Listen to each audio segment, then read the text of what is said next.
पूरा दिमाग लगा लिया।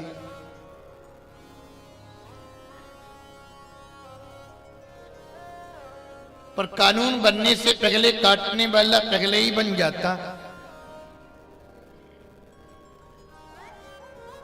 एक वर्णन आता है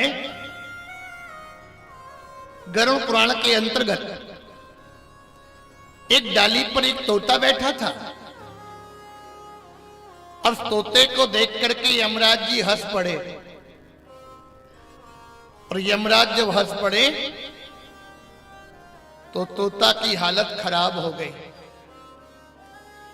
तोता ने कहा और कोई हंसे तो हंसे, पर मेरे को देख करके यमराज हंस रही है।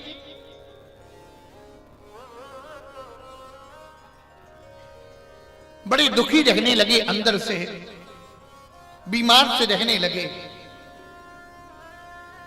गरुड़ जी ने नारायण जी से आज्ञा मांगी। नारायण भगवान से कहा हम जावें, अपने मित्रों से मिल के आए। और गरुड़ जी अपने मित्र तोता से मिलने के लिए उसे पेड़ पर आए। परिवार वालों ने कहा भाई उनकी तो हालत खराब है। गरुड़ जी ने कहा क्या बात है? तोता से पूछा तो तोता ने कहा मित्र, हमको देख करके यमराज हंस रहे थे।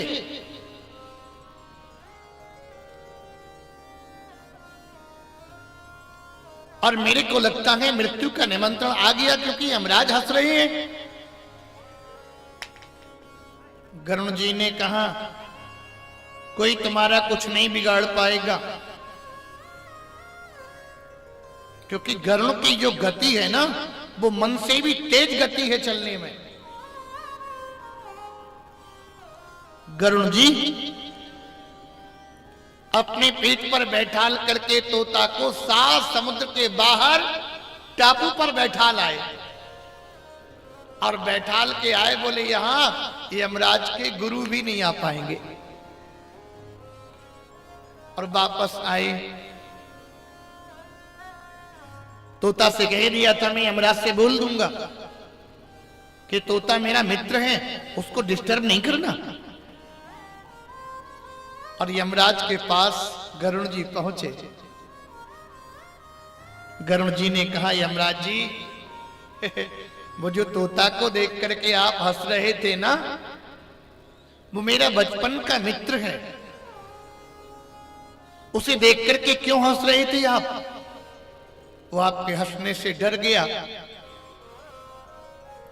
तो यमराज जी बोले मैं तो इसलिए हंस रहा था कि ये तोता यहां बैठा और इसकी मृत्यु कुछ क्षणों के बाद 7 समुद्र के पार टापू पर वहां एक गुफा में एक बिल्ली रहती है, बिल्ली के द्वारा इसकी मृत्यु होगी। गरुड़ जी बोले तो मैं ही तो उसको करके आया वहां पर सुरक्षित। और यमराज जी बोले देखो देखो वो बिल्ली आई और बिल्ली ने इसको खा लिया। जिसकी जहां मृत्यु लिखी होती है उसकी मृत्यु वहीं होती है। और मृत्यु तो बहाना लेकर के आती है।